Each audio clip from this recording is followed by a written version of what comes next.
નમસ્કાર, હું છું સેજલ અને ગુજરાત સુરક્ષિત ન્યૂઝમાં આપ સૌનું હાર્દિક સ્વાગત છે।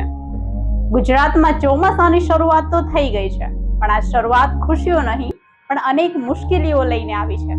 રાજ્યના અલગ અલગ શહેરોમાં વરસાદી પાણી ભરાઈ રહ્યા છે, તો ગ્રામ્ય વિસ્તારોમાં કુદરતી આફતે ખેડૂતોની કમર તોડી નાખી છે। આજે આપણે જાણીશું કે કેવી રીતે રાજ્યના અલગ અલગ વિસ્તારોમાં સ્થિતિ વણસી રહી છે। તો ચાલો જોઈએ અમારો ખાસ અહેવાલ। સૌથી પહેલા વાત કરીએ ગોધરાની, જ્યાં મોડી રાત્રે પડેલા ભારે વરસાદે પાલિકાની પ્રી મોન્સૂન કામગીરીના દાવાઓની પોલ ખોલી દીધી છે। અનેક નીચાણવાળા વિસ્તારોમાં ઘૂંટણસમાં પાણી ભરાઈ રહ્યા છે, જેના કારણે સ્થાનિકોએ ભારે હાલાકી ભોગવવી પડી રહી છે। આવી જ કંઈક સ્થિતિ સુરતના ભીમનગરમાં પણ જોવા મળી છે, જ્યાં વરસાદ પડતા જ રસ્તાઓ તળાવમાં ફેરવાઈ રહ્યા છે। નાગરિકો સવાલ કરી રહ્યા છે કે લાખો કરોડો રૂપિયાના ટેક્સ ભર્યા પછી પણ આવી પરિસ્થિતિ કેમ? અમદાવાદમાં પણ ગઈકાલે મોડી રાત્રે વાતાવરણમાં અચાનક પલટો આવ્યો હતો।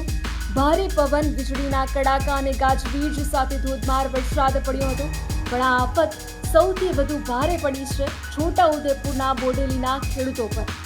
મોડી રાત્રે ફૂંકાયેલા તેજ પવન અને વરસાદના કારણે કેળાના તૈયાર પાક જમીનદોસ્ત થઈ ગયા છે। એક ખેડૂતની વર્ષભરની મહેનત અને મૂડી પળવારમાં જ બરબાદ થઈ ગઈ છે। અંદાજે 8 લાખ રૂપિયાનું નુકસાન ખેડૂતોને થયા હોવાનું સામે આવ્યું છે। હાલના હવામાન વિભાગ દ્વારા હજુ પણ વરસાદની આગાહી કરવામાં આવી છે, ત્યારે તંત્ર સામે માંગણી ઉઠી છે કે તાત્કાલિક ધોરણે સર્વે કરીને ખેડૂતોને વળતર આપવામાં આવે।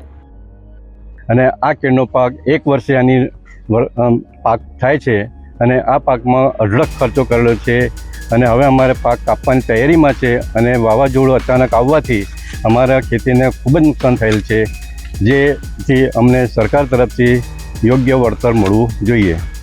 અંદાજે કેટલા રૂપિયાનું? અંદાજે અમને 8 લાખનું નુકસાન થયેલ છે। આપણા વરસાદી વાતાવરણમાં સાવચેત રહો, ખાસ કરીને વીજળીના કડાકા કે ભારે પવન વખતે સુરક્ષિત સ્થળે આશરો લો। ચોમાસાની આ સ્થિતિ પર તમારી શું પ્રતિક્રિયા છે? કોમેન્ટ બોક્સમાં જરૂરથી જણાવો અને જોતા રહો ગુજરાત સુરક્ષિત।